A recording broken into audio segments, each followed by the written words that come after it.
بسم الله الرحمن الرحيم الحمد لله رب العالمين وصلى الله على محمد وآله الطاهرين.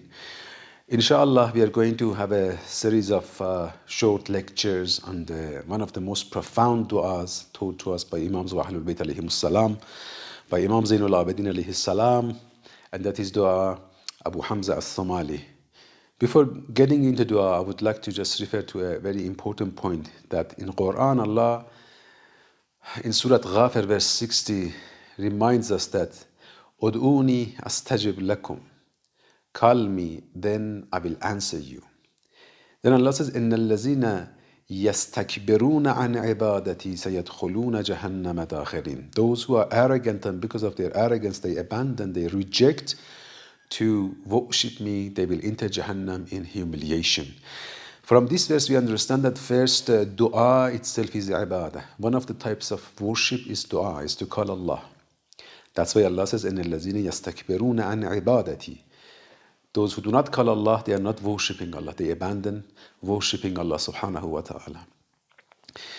And the second point that we can understand from this dua is that dua and is so important to keep us in our humanity, and rejecting dua will create istikbar and arrogance in human being.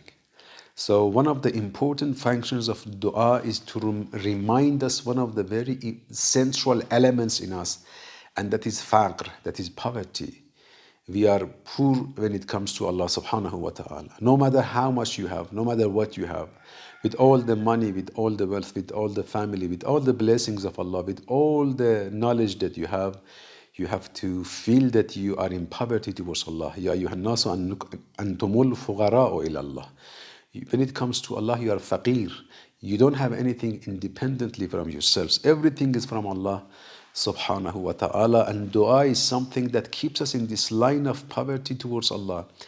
And as we know in all these du'as, even though it is not good to beg people, but it is of highly emphasized importance to always be at the door of Allah and beg Allah. And because this begging Allah will be ibadah, will be worship, and this worship will help us to get towards our perfection.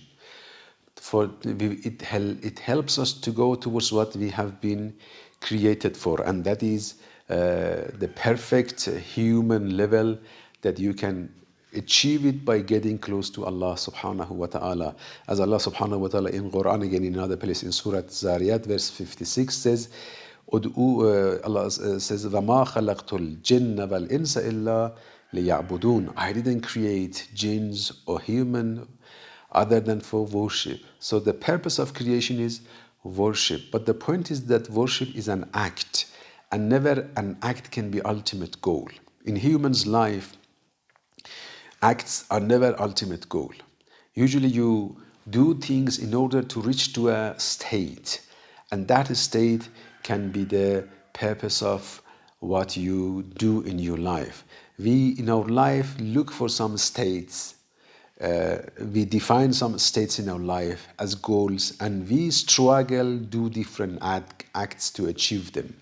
So it is of vital importance to know that our purpose of creation is to worship, but because worship is an act, it cannot be our ultimate goal. There should be a state that is the ultimate goal behind the acts that we do, acts of worship, and that state can be achieved by worshipping Allah subhanahu wa ta'ala. That inshallah in the coming session I will talk more about it. Assalamu alaikum wa rahmatullah.